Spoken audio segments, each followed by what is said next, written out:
I just got out of a physically abusive marriage, actually, and I've met another female, and I'm just struggling. I don't know if I should let this develop or not, if I'm ready for that. Yo, what's up? This is John with the Dr. John Delony Show. The show where we talk about your mental health, your emotional health, what's going on in the world, what's going on in your life, what's going on in your marriages, whatever happens to be on your mind or in your life or whatever. I'm here for you. Give me a call at 1-844-693-3291. It's 1-844-693-3291. The show is real people going through real junk in their life. And I don't have all the answers, but I promise I'll sit with you. Or you can go to johndelony.com/ask. Don't forget, this is my favorite thing to ask, but don't forget to like and share and subscribe and hit all the algorithm buttons. It really, really makes a difference when it comes to show rankings. It makes a huge difference on kicking this thing up to the algorithms. And there's somebody right now who's in an abusive relationship, somebody who doesn't know how to connect with their kid, somebody who's struggling with what the schools are telling their child, and they don't know where to go. And when you like or subscribe to the show, it kicks it up into their YouTube feed or into their podcast feed, and they get a different perspective. And so thank you so much. Costs nothing, but you really help out a lot. And last thing I'll ask you to do is go to johndelony.com and pick up Building a Non-Anxious Life. We're still in pre-sale.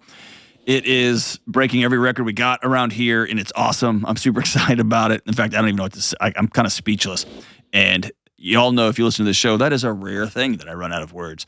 But I was just sitting on my front porch the other night, just staring off into space. I just don't have the words for it. So I'm so grateful. If you haven't picked it up, it's $20. You get a whole bunch of free stuff with it. But Building a Non-Anxious Life. And on behalf of all of us, let's just commit to that. Can we commit to not living in the chaos anymore? And that means we have to give up some stuff. That means we have to maybe make some less money. That means we're going to maybe have one or two less activities to do or whatever. Let's just commit to building non-anxious lives. I promise the smoke will clear. I promise. Let's go out to Ryan in Gainesville, Florida. What's up, Ryan? Dr. Delony, thank you for having me. Of course, man. Thank you for calling in. What up? I'm having some guilt. I don't know if I'm doing the right thing as far as my situation goes. Okay, hold on. Before you tell me, I tend to believe that guilt. Well, no. Okay, I'm not gonna interrupt you. Go ahead. I've just been wrestling with something just philosophical, but this isn't the time or place for my stuff. So go ahead. You go with you. Go ahead, Ryan. Well, I'm a chronic overthinker. I have anxiety, depression, and I just got out of a physically abusive marriage, actually, and second marriage, and divorced 2.5 months ago. And I've met another female, and I'm just struggling. I don't know if I should let this develop or not, if I'm ready for that, or if it's the right thing to do in the first place. I do have 2 kids. Yeah, with my first marriage. Okay. How long was your second marriage? 8, 9 months. Yeah. What? Well, you just said, yeah, you judged that length of time. I didn't. What happened, man? She started getting physically abusive with me, which she knew. I've been in one other relationship where that has been a problem, and she knew all about that. I would never resort to that, and that it got pretty bad, and that's when I knew, regardless of the length of time. And I don't believe in. I'm a Christian. I don't believe in divorce. I'm not. Believe it or not, I'm not the one who actually chose to get divorced. I chose to get separated because of the physical abuse, and it happened in front of my son one time. So I approached her about getting separating from her, and then her response was, well, I don't believe in separation. It's either we divorce or, Okay. So, I mean, it sounds like you're married to someone who is struggling with a lot, pretty immature. And what is it about you that draws you to volatile, abusive women? That's a question I'm struggling to answer myself, to be honest with you. I don't know. Do you like to help? Are you just a pretty stable, secure guy? You said you're anxious, that you struggle with some anxiousness, and so that almost is like fire and fire coming together, right? I've always been an agreeable person. I don't like conflict. I am stable. I do, I have 3 jobs. I've done a lot of things to better myself during that. I was with my recent ex-wife 3 years, by the way. So it was a 9-month marriage, but we were together for 3 years, and I worked on a lot. She pointed out a lot of things I needed to. I bet she, just saying it. I hear it out loud. I bet she let you know loud and clear what you screwed up on and you needed to fix, right? And I did. I made a lot of effort to change, and I'm thankful for it because I did better myself. But at the same time, all I asked for from her was to be loved. I never asked her. I didn't want to change. I don't want anything other than, obviously her temper, but I didn't ask her to change anything, but I accepted her challenge to change myself, and I changed a lot of things. I did. But once she started becoming physical, I knew right then and there that I had to get away. Yeah. So maybe that's an unfair question just to lob on my part. But I think it's something worth considering. And if you go back and look at some of the previous relationships you've been in where people were violent with you, and my guess is the other ones where they weren't violent, there was some volatility there. Is that fair? Yes, sir. Yeah. There was some ups and downs and some whoa and some yikes. And so I think an important thing to do would be to write down 4 or 5 or 10 things that were common across those relationships. How'd you feel? What did they say? What did when there was a disagreement? How was there some commonality there? Because that's going to help be your compass for no matter how good it feels, how attracted you are to somebody, how funny she is, or how alive she makes you feel. That's going to be a good roadmap for, hey, I've been down this road before. It's at least enough to get you to ask some questions, right? Right. And so when it comes to, I get this question a lot.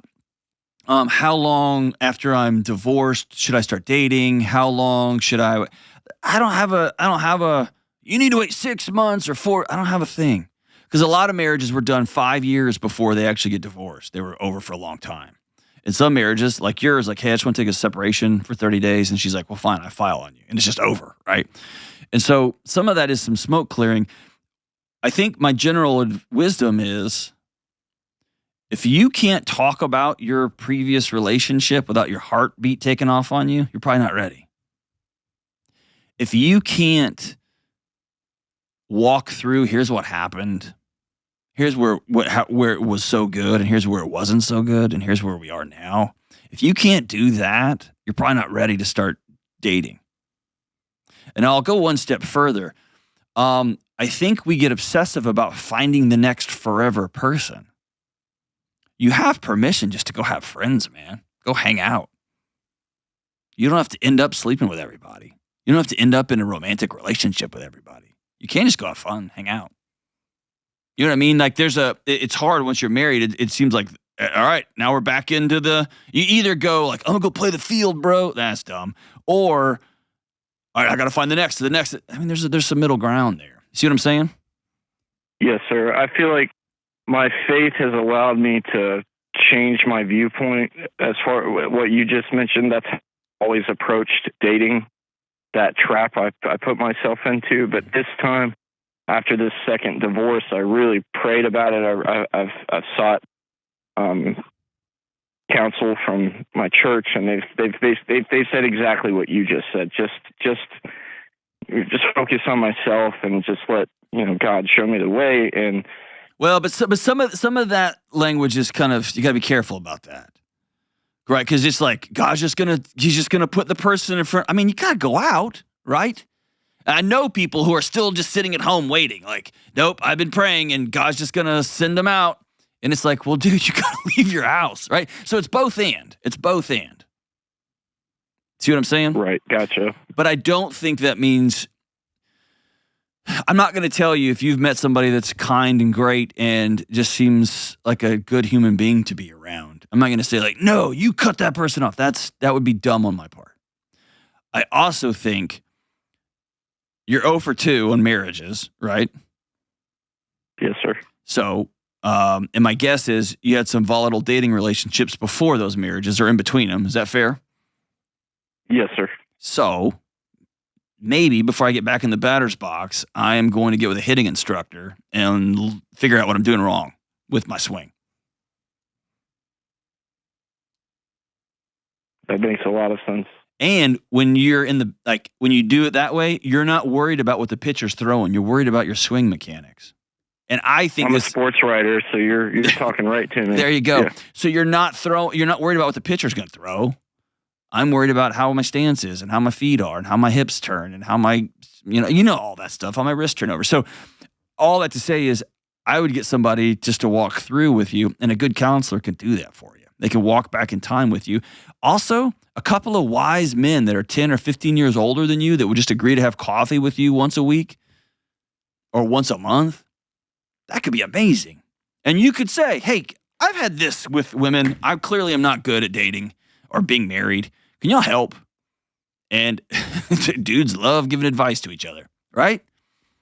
Right. But I think having some wisdom there from some people who have been there, maybe talk to some folks who have been divorced before and are in marriage number 2 or are dating, who have got some wisdom on you that can walk you through and say, hey, here's been my experience. Here's some pitfalls that I fell into. Here's some mistakes I made. Here's some things that I wish I'd done again. And that can just be some great, great wisdom. But I think you need to get to the root of, why do I think so little about Ryan that I keep ending up in these relationships where I am used as the soil for somebody else to grow? Why am I always the gasoline for somebody else's engine? Because you've got more value in relationships than that, man. You're worth more to those relationships than you just making sure that the other person can chew you up and spit you out. And I'll even go one step further. Volatility in a relationship actually is kind of fun.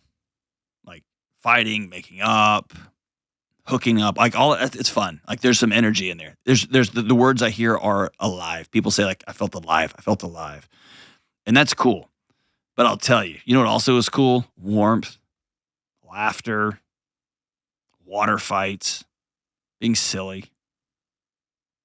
And I have found as I've gotten older that seeking aliveness inside of the comfort instead of trying to squeeze comfort out of chaos has been a much more sustainable path for relationships. And so I tell you, you know volatility.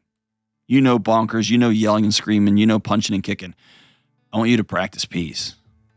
I'm going to send you a copy of Building a Non-Anxious Life. I'm going to send you a copy of the book about this very thing. And it may be brand new to you, man. I'm going to challenge you to get with somebody and y'all work through these steps. How do I create this life? I map it out for you in the book. How do I create a non-anxious life? And when I do that, I'm going to create some boundaries that then these new relationships, I'm just not going to cross. It's not going to cross. I'm going to begin to see chaos coming. I'm going to begin to feel my body because it starts gearing up when things get chaotic and volatile. It knows it's coming. And I'm going to just choose to say, hey, thanks, but no thanks. I'm good. I want to give my kids, I want to give myself, I want to give my future patience, kindness, and peace, and laughter. Just a much better way to live. We'll be right back. This show is sponsored by BetterHelp. Hey folks, all of us need a little guidance sometimes. In life, we're faced with tough situations and choices, and the way forward isn't always clear. I've been in that position. In fact, I'm in that position right now, and therapy is helping me find a path through it. Whether it's a career decision, relationship at a crossroads, or some other struggle you're facing, you need someone to talk with to move ahead with confidence. So if you've ever considered therapy, I recommend BetterHelp. BetterHelp connects you with a licensed therapist who can walk with you on that journey to discover who you want to become. BetterHelp is entirely online, so it's convenient, flexible, and it fits your schedule, whatever your schedule may be. Just fill out a brief questionnaire to get matched with a licensed therapist, and you can switch therapists at any time for no additional charge. So let therapy be your map with BetterHelp. Visit BetterHelp.com/Delony today to get 10% off your first month. That's BetterHelp, HELP.com/Delony. All right, we're back. Let's go out to Nicole. Back to Florida. What's up, Nicole? Hi, how are you? Partying. What are you up to? Oh, nothing, just hanging out with my 5-month-old here. Woo! Yeah, it's the good life. The good life. Well played, well played. What's up?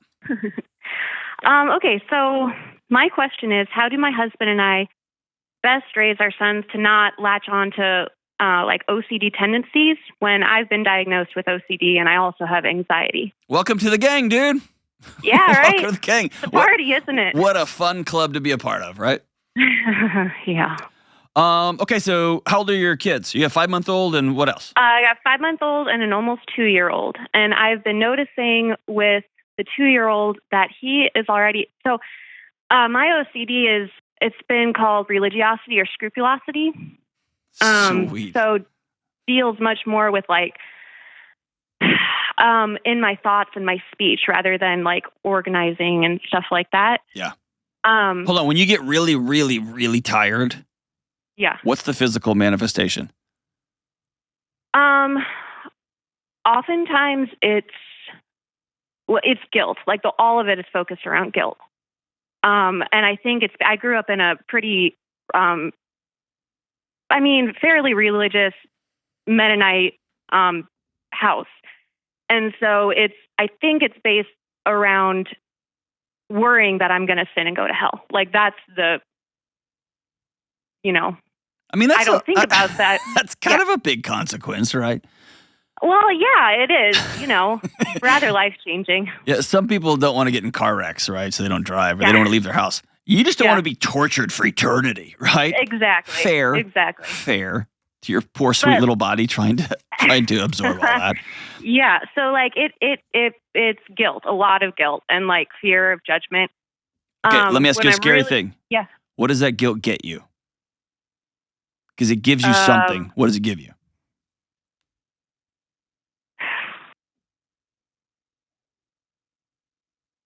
I don't know. I don't know if it's a way to just not deal with what I'm actually feeling. Ta-da! Look at you, dude. Have you been to counseling before? Oh, like 4 different counselors.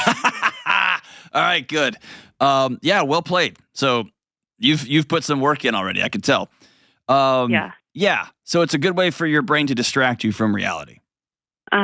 So what's the reality you need distracted from?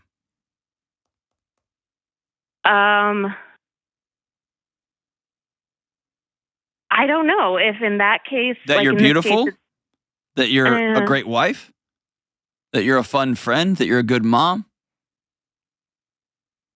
Because you don't feel comfortable when I say those things, do you? Not entirely. I can feel it on the phone, man. I can feel it on you.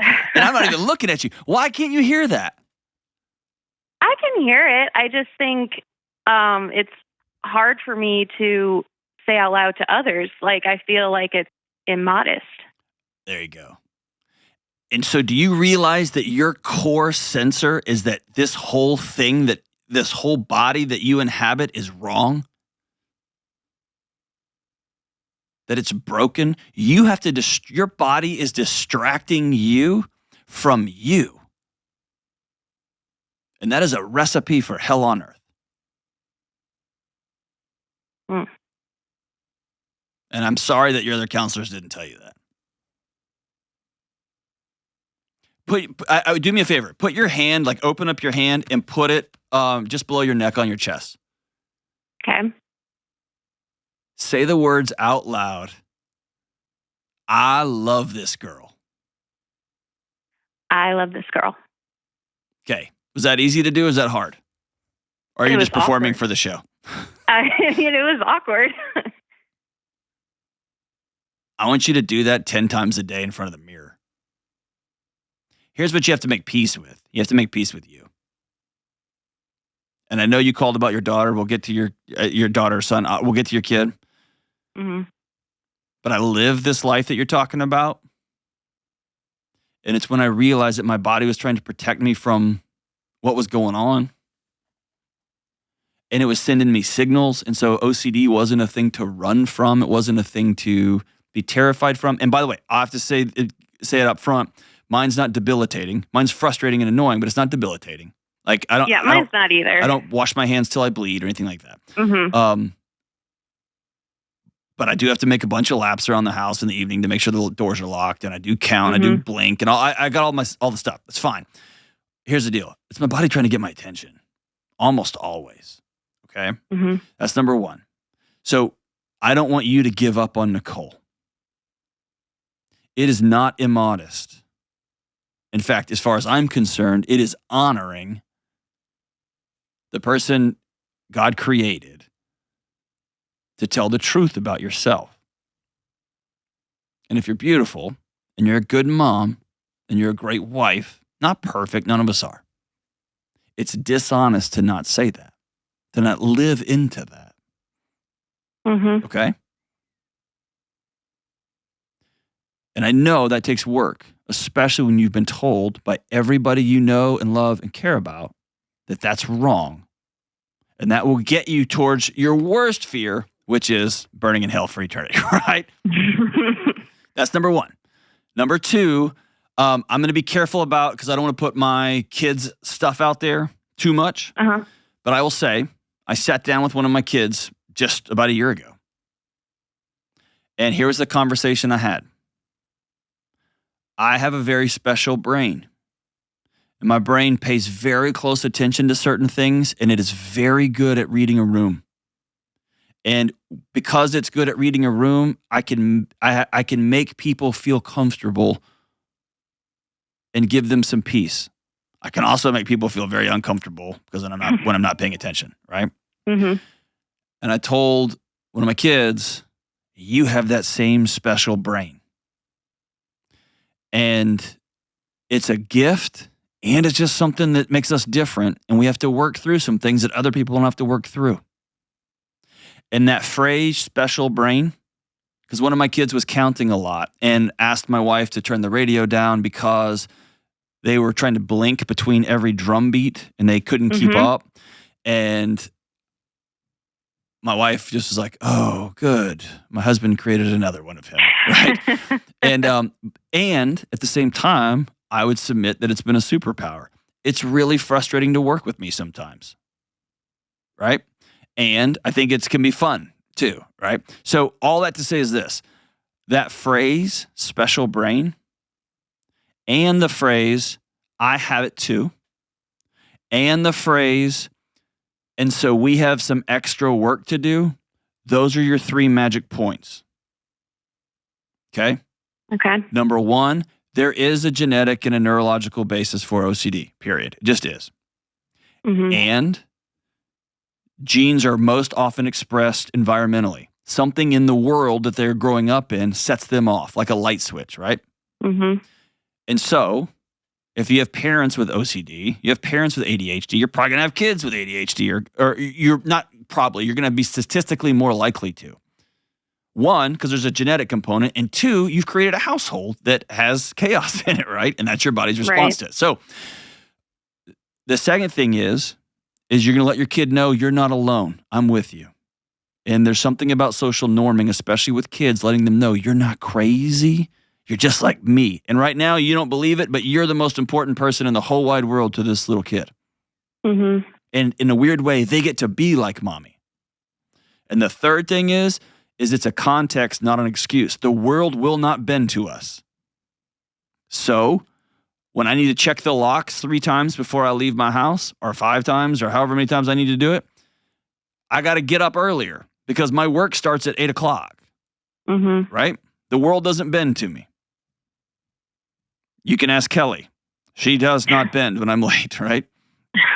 So All I have to say is you're going to communicate to your kid, this isn't a free pass on the world. Right. You got some extra work to do. Right. But Okay. I don't want you, and this is going to be hard, I don't want you trying to fix her. Him.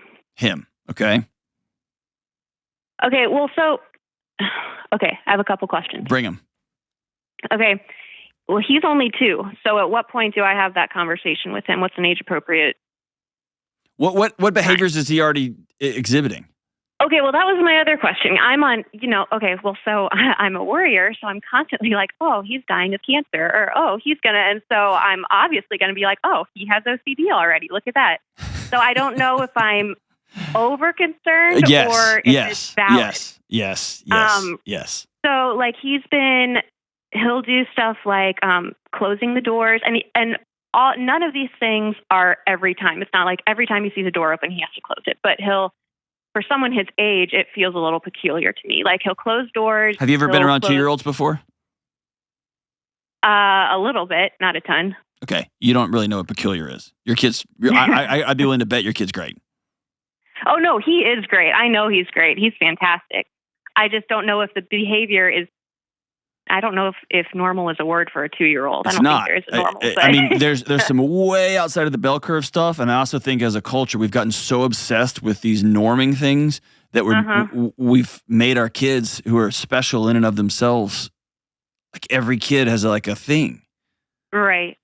Right. Well, and he'll push our chairs in when we're done with dinner, and he will like put his toys away, which I'm not complaining about. That is not. Like, that's not a pathology. That's a good kid. It's fantastic, but like some people see it and they're like, "Did you tell him to do that?" Nicole, don't put that into the world. It doesn't need to be there. All right. You're a good mom. You're raising a good, healthy kid. And let me say this. Here's a trap I don't want you to fall in. Please, please, please don't Google diagnose your kid. Okay? Don't. You're going to make yourself crazy, and you're going to give that burden to your kid to carry. It's not fair. If you have some legitimate concerns about your kid's psychiatric well-being or their pediatric well-being, great. Every parent does. That's what trained medical professionals are for. Do not make a diagnosis about your kid. Okay? And in fact, you may want to go get re-diagnosed with OCD and see if that still even holds true. Yeah. Well, so my question is when he does stuff like this, like pushing chairs and cleaning his toys up, like doing stuff like that, I love to encourage him to do that. But I guess I'm wondering, am I encouraging an OCD tendency? Or should I just Nicole, be like, he's cleaning up after himself. That's not OCD. No, I know. He's pushing in chairs because it's fun. He's accomplishing things. He's moving his body. He's pushing up against resistance, and it's moving under his weight. It feels good. Okay. He's picking up his toys, probably because he saw his OCD mom picking up everything in her life too. Like there's not what you're telling me. Not one single thing. Okay. If he was in bed screaming his lungs out because there was a stuffed animal out of place and it was chaotic and snot coming out of his nose until he got up and moved the arm just right and then got back into bed, then I would say you probably need to go talk to somebody. Like he's clearly projecting something out. But again, he's freaking 2. He's 2. Sounds like you got a lovely little kid who's cleaning up. There's just moms all over America listening to this going, what? Cleans up his toys. That's awesome. My son, I don't know how this happened. My son will walk in and be like, I'm tired. I'm going to bed, so I'll feel good tomorrow.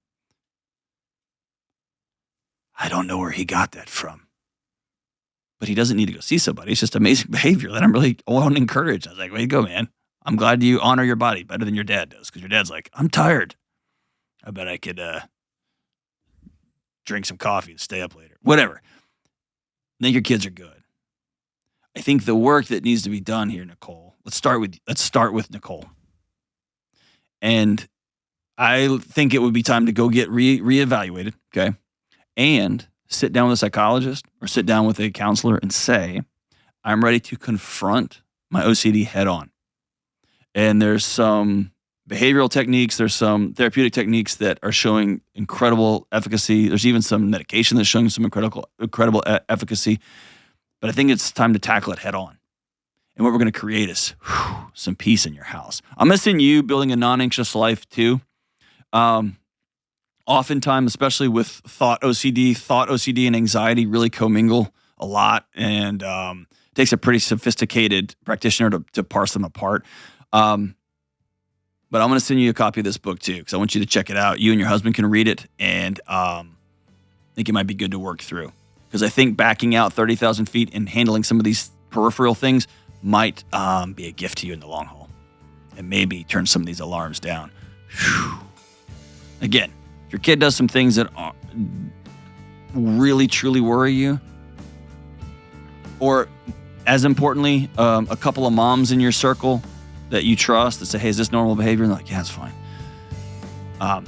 Please take your kid to go see a psychiatrist or go see a child counselor or a doctor ASAP. But if your kid's cleaning up his toys, pushing the chair in, good for him. It's amazing. And I'll say it again. You're a good mom, Nicole. You're a good mom. We'll be right back. If you've listened to my show any amount of time, you've definitely heard me talk about Thorne. Thorne is an incredible supplement company that makes what I think are the best supplements in the game. I've taken Thorne for years, way before I had a show. As you've probably heard from listening to other podcasts or just walking through a local corner store, there are a million different supplements, all claiming they're the next great thing for all sorts of ailments. Almost all of those claims and products are either lying, not good products, or just a waste of your money. Thorne is one of the very few supplement companies that make pure, clean, tested, and backed by science supplements. No fluff, no gimmicks, no nonsense. Thorne is what I take personally, and it's what I give to my kids. And make no mistake, supplements of this quality cost more than the nonsense you see in gas stations. So I've partnered with Thorne for an incredible 25% off discount for our Delony Show listeners. Go to thorne.com/you/Delony, choose what you want, add it to your cart, create an account, and when you check out, 25% off will be knocked off of the entire order. And here's the best part. That discount sticks around for life. Go to thorne.com/U/Delony. Check it out. All right, we're back. Let's go out to Woodstock, Georgia, and talk to the mighty Trevor. What's up, Trevor?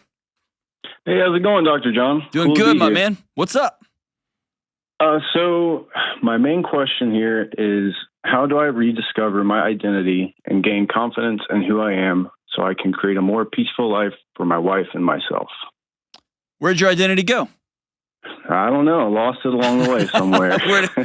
Take me back on the journey. Where'd you lose it? So I wrote down a little context. You can stop me at any point. So I've always been like a dream chaser, never really satisfied for the quote normal lifestyle. But over the last 5 years or so, I've been putting on this persona to try and become this badass of a man I thought I really wanted to become. Ended up, hardening my heart, getting really into self-development. I guess it was because that wasn't ever the kind of person I was. I was this like sensitive hipster music type guy. But fitness kind of brought me out of a dark time, got into self-development with that, became a trainer. But the story really starts when I ended up in the Navy SEAL pipeline in 2019. Because that was like the image I wanted to become. But I ended up dropping through a medical discharge. But it's tough to admit, but I'm gotten to a point where I can't admit it. I was really just dropping out. I quit. Yeah. That's hard, dude. It's hard, but go ahead. Yeah. So it was a pretty rough process just getting out of the Navy. Mm-hmm. That's a whole nother story. And I got home just in time for COVID. So that started. And then I became a firefighter shortly after that. It was about 3 or 4 months after getting back. So I didn't really have enough time to really mentally recover, because it shattered my ego, like all my hope, and who I thought I was becoming just all kind of got shattered. And I just kind of muscled my way through recruit school at the fire department. And I was there for a few years before I ended up leaving that. Let me just ask you. Yeah. Who told you?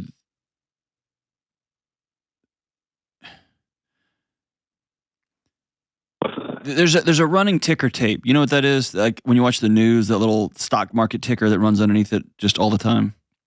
Yeah. There's a running ticker tape in your life, under the story of your life, that says this guy sucks. Who wrote that? Because you didn't write that. Somebody gave that to you. Who wrote that? Which time? I think the biggest one was in the Navy separations unit. So no, dude, that's we're way before that. Because here's the thing. I have sat personally and hung out with Jocko, and we've talked about what guitars we play. So playing music and lifting weights aren't mutually exclusive. Being in the Navy SEALs and me being a dean of students, man, the furthest thing from being a Navy SEAL. Good grief, man. Those aren't mutually exclusive. That's not the issue here. You think you suck, and I want to know where that story came from.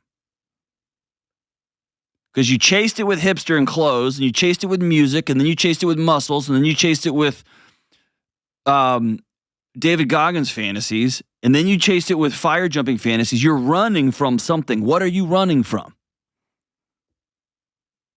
I don't really know. I mean, I was the youngest of three boys, and you know, they were really hard on me growing up. I don't know if that's it.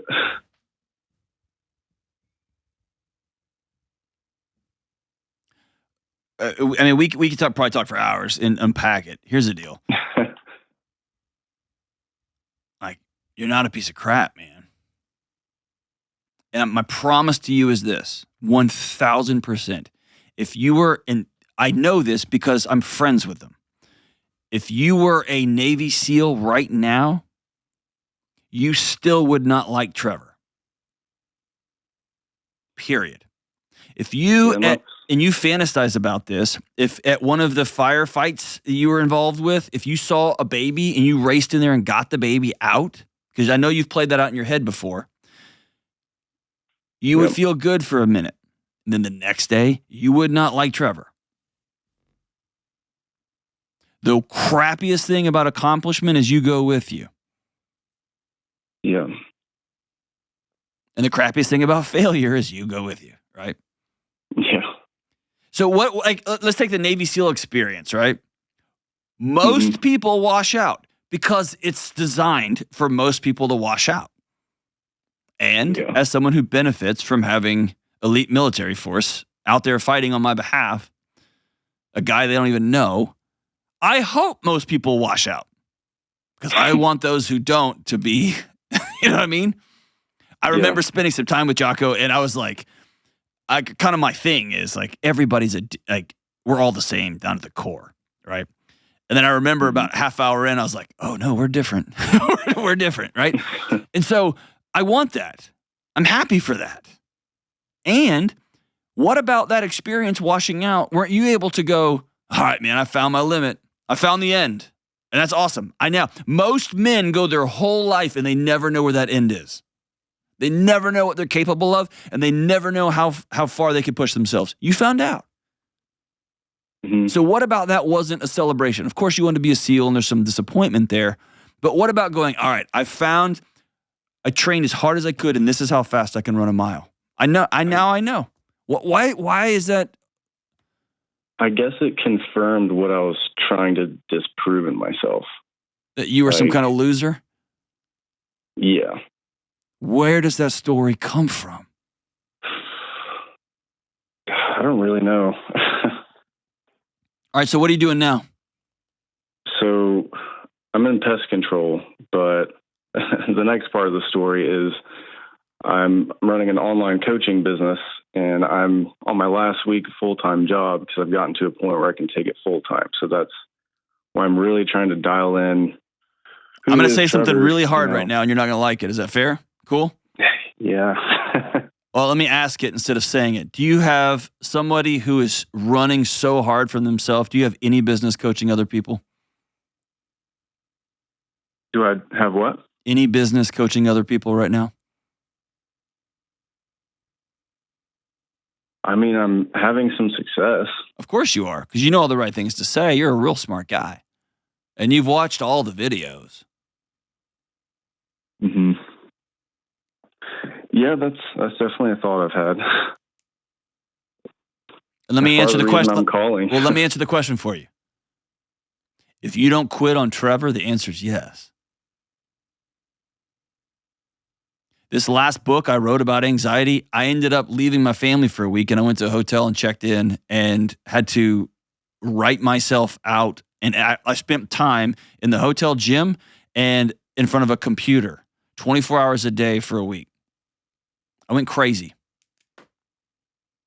Mm-hmm. But I never gave up on myself. I didn't give up on my wife. I didn't give up on my kids.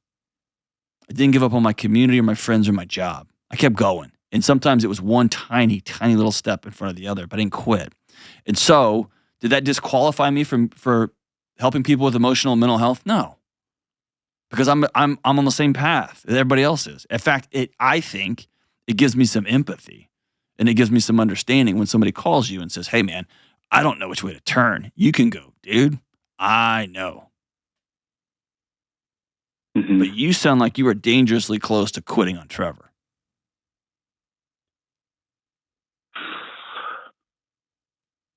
I don't know. I feel like this is my break to really, reel it in.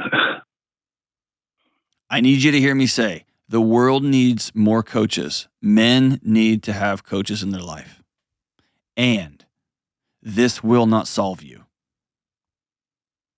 Yeah. This won't heal you is probably a better word. If you get $1 million worth of clients this year, and your take-home salary is $680,000 after taxes, it will not heal you. Your dad's not going to magically pick up the phone and finally say he's proud of you. Your older brother isn't going to finally say, "You know what, dude, we were pretty hard on you as a kid. You're awesome." If that call hasn't come yet, that call's not coming. And if it does come only after financial success, it won't feel right. Mm-hmm. What you have to choose to do is to love and honor Trevor now as you enter into this space. So what are the steps to do that? I don't know you, quote unquote, rediscover your identity. I think you plant a flag in the ground and then you reverse engineer it with a bunch of tiny little actions. And so what do I mean by that? Alex Hermosi was here the other day here at the studios. And I think he's the one who first said this.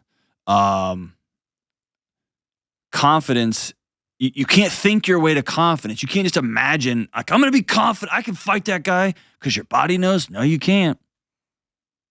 Or the first jab. What? Remember that Mike Tyson quote? Everybody's got a plan until you get hit in the mouth, and you're like, "Ooh, all right." Yep. That's not confidence. That's arrogance. That's bullheadedness. That's idiocracy. Confidence is, I've trained for 5 years. I've been in a lot of hard sparring matches. I'm good. I can stand in here. Right? That's confidence. Mm-hmm. And so you get confidence by 1,000 little wins. And in your case, you get confidence by, I'm going to show up for Trevor. Not, I'm going to show up for Instagram muscles. And not, I'm going to have the best well-lit coaching photos so I can encourage other men to get other well-lit coaching photos. And you've taken them, haven't you? Yes, you have. Yeah. And I'm not going to sign up from some other world-class, like 12 people or however many few get through the system a year. And I'm going to hate myself that I wasn't one of the 12. Yeah, I'd be disappointed. Man, you went for it. Most people are such cowards, they never go for it. They never go for it. You did.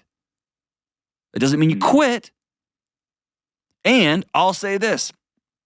I think David Goggins is fun. I think the world needs David Goggins. That is not a recipe for a long, healthy life. Okay? Mm-hmm.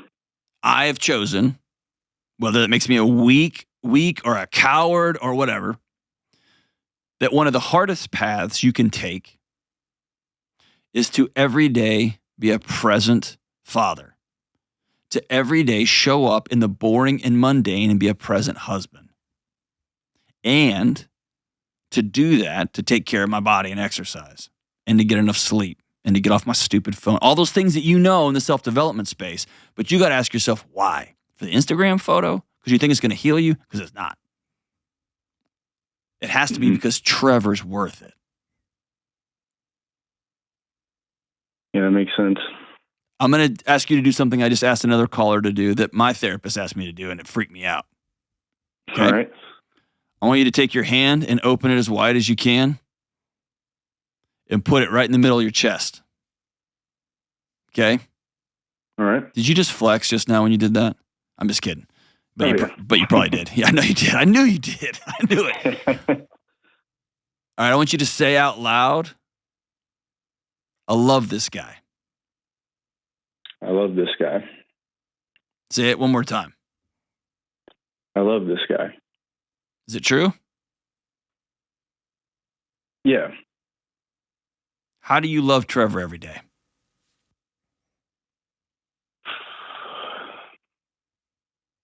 I just keep going. Keep taking steps forward. I'll ask you again because I hope you realize how terrible that answer was. Yeah, I do. How do you love Trevor every day?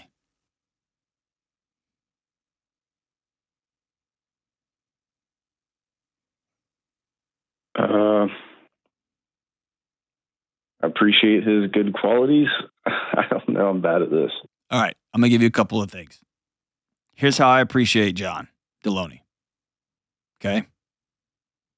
I write down some things that I'm grateful for almost every day of my life. And what that helps me do is realize I am just surrounded by blessing, even when things are sideways and hard. I touch my daughter. I hold her face when she lets me. And I look her in the eyes and I let her know I'm so grateful that of all the crazy people in the world, God picked me to be your dad. And you are really, really strong. And you are brilliant and you're beautiful. And she goes, ugh. And this morning I came out and my son was already writing his book because his parents are nerds. And he was working on something and I started barking at him about the dogs and the chickens and the this and what about that? And come on, man, what about this? And then he opened up, somebody sent me some cereal to try out for a sponsorship and it looked amazing. And I said, hey, you try this out first. And he opened it up and the bag went everywhere. It just exploded. And I looked at him and I made a face that I shouldn't have made. I was disappointed. Like, what are you doing? Like, anyway, he walked back inside and I said, hey, I need to start over the morning. Can we start over? And he goes, what? And I go, can we start over? And he goes, yes. And I went and gave him a big hug and I held it too long. And I said, good morning. I love you. Good to see you. And then I went down and worked out. And I did not want to work out today. I don't feel good. My recovery was 44. I didn't feel like it, but I went anyway. And then I showed up to work on time, prepared. And I could go on and on. That's what I'm telling you. Okay? Mm-hmm. Do I want to look good and have muscles? Yes. Do I want my wife to still think I'm attractive? Yes. Am I ever going to be a Navy SEAL? No. Do I hang out with a few of them because it makes me feel cool? Absolutely yes. 100%. 100%. Will I ever be that? No. Is that my calling in life? No, it's not. And I made peace with that a long time ago. But making peace does not mean quitting. Making peace means I love Trevor. I want Trevor to be whole. Okay? So let's start with those few things. Who do I want to be?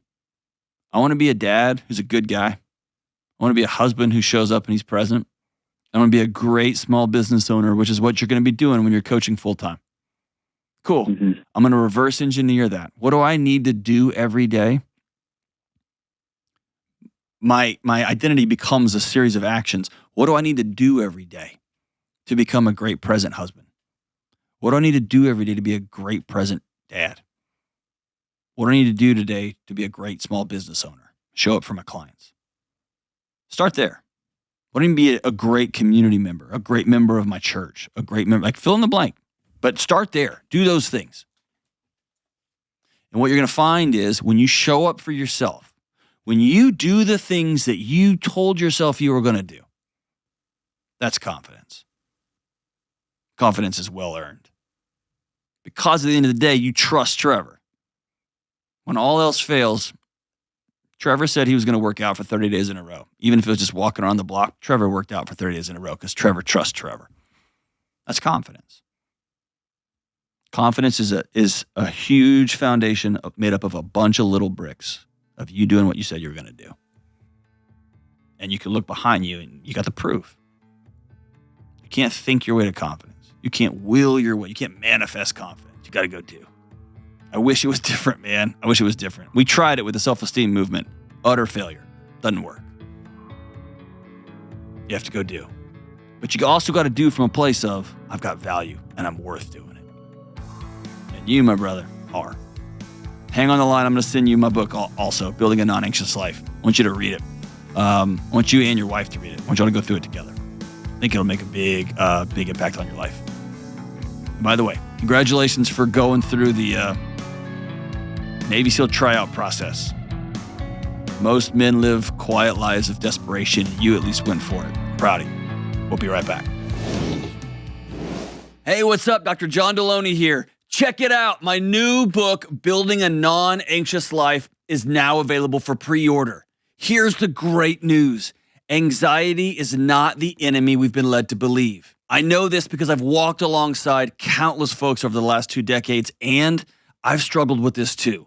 If you create a life of intentionally living out the 6 daily choices I've outlined in this book, you're going to be able to better respond to whatever life throws at you. You're going to learn the choices you can make day by day to create a more peaceful, joyful, less chronically stressed, non-anxious life.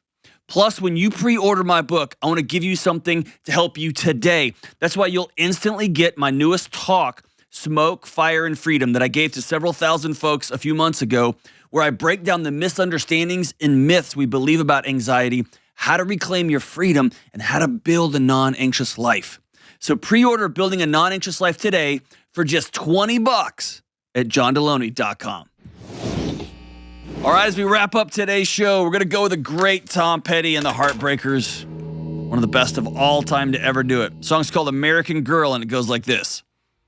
Well, she was an American girl, raised on promises. She couldn't help thinking that there was a little more to life somewhere else. After all, it was a great big world with lots of places to run to. And if she had to die trying, she had one little promise she was going to keep. Take it easy. Make it last all night. She was an American girl. Unlike Kelly, who's just mean. I'm just kidding. You're an American girl, too. You're a Texas girl. Ooh, is there a difference? Damn right. Is there a better. It's better. Ooh, shots fired, America. Send your cards and letters to that one. Love you guys. Stay in school. Don't do drugs. Bye.